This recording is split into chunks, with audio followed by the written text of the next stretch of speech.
तो चलिए दोस्तों, आप सभी का फिर से स्वागत है आज के इस खास एपिसोड में। प्राचीन समय की खोज।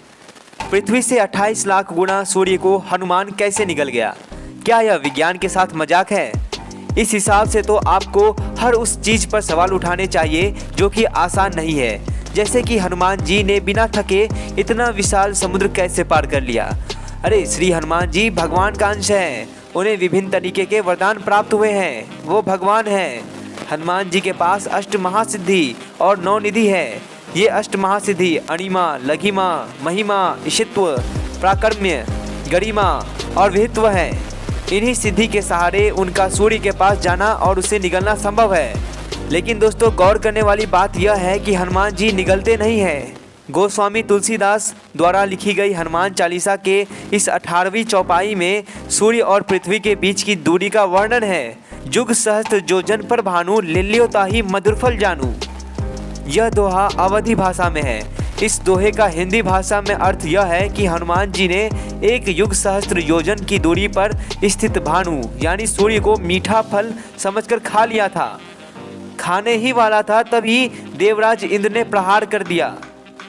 अगर आप यहाँ विज्ञान का तर्क देना चाहते हैं तो दे सकते हैं, जैसे कि अपनी लघिमा सिद्धि का उपयोग करके हनुमान जी अपना वजन सूक्ष्म मतलब न के बराबर कर सकते हैं। जैसा कि हमने विज्ञान में पढ़ा है कि जिस पार्टिकल का वजन ना के बराबर होता है वह पार्टिकल ही प्रकाश की गति से ट्रेवल कर सकता है, क्योंकि उस स्थिति में उस पार्टिकल पर गुरुत्वाकर्षण बल और सेंटर ऑफ ग्रेविटी का असर नहीं होता है। इसी तरह हनुमान जी प्रकाश की गति से भी तेज जुड़कर सूर्य को निगलने के लिए पहुंचे थे।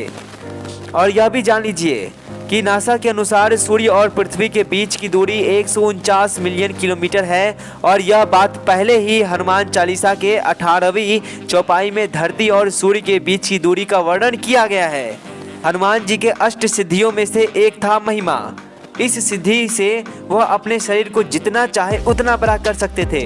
इसीलिए हनुमान जी के सामने पूरी पृथ्वी ही एक फल के समान है।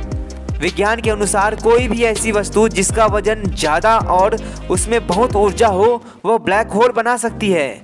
और ब्लैक होल सूर्य को भी निगलने की क्षमता रखती है। जब ब्लैक होल सूर्य को निगल सकता है तो हनुमान जी भगवान शिव के अवतार हैं, भगवान है वो। ब्रह्मांड में कुछ भी असंभव नहीं है। जरा आप बदलाव को देखिए। पहला बदलाव देखिए, आज से 70 से 80 साल पहले अगर कोई कहता था कि इंसान अंतरिक्ष में जा सकता था तो लोग उसे मजाक में लेते थे। 40 से 50 साल पहले जब कोई कहता था कि इंसान हजारों किलोमीटर की दूरी चंद घंटों में पूरी कर सकता है तो लोग तो पर भी हंसते थे उन पे। और 20 से 30 साल पहले कोई कहता था कि इंसान दूर बैठे दूसरे इंसान से बातचीत कर सकता था तो लोग और जोर जोर से हंसते थे। यही नहीं, 15 से 20 साल पहले कोई अगर यह कहता था कि एक इंसान दूसरे इंसान से बहुत दूर बैठकर भी face to face video call कर सकते थे, तब तो लोग हंसते हंसते लोटपोट हो जाते थे। अब दूसरा बदलाव देखिए। हाल ही में चीन ने अपना खुद का एक कृत्रिम सूर्य बनाने में सफलता हासिल की है। आज हम लोग शहर में रहते हैं, इसीलिए इस खबर को सुनकर पढ़कर विश्वास कर सकते हैं। लेकिन गांव में जाकर किसी से पूछोगे तो वो इस सवाल करने वाले की तरह आपका मजाक उड़ाएंगे और इस बात पर विश्वास करेंगे ही नहीं कि कोई देश यानी कि कोई देश के लोग अपनी सूर्य बना सकते हैं। आप समझ गए होंगे कि मैं क्या कहना चाह रहा हूँ। आगे भी हम विज्ञान की मदद से हम लाइटिंग स्पीड से सफर करने पर रिसर्च कर रहे हैं और आज भी कई लोगों को यह मजाक ही लग रहा होगा। लेकिन हमारी यह सोच अब तक सच साबित हुई है, तो फिर हमारी संस्कृति के बारे में आप ऐसा कैसे सोच सकते हैं जैसे कि यह सब एक अंधविश्वास हो?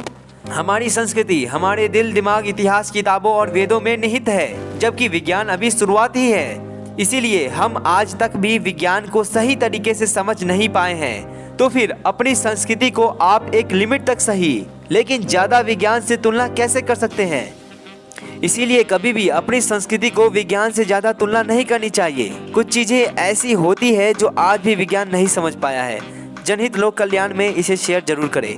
मिलते हैं अगले वीडियो में एक नए टॉपिक के साथ। तब तक जय हिंद, जय भारत, वंदे मातरम।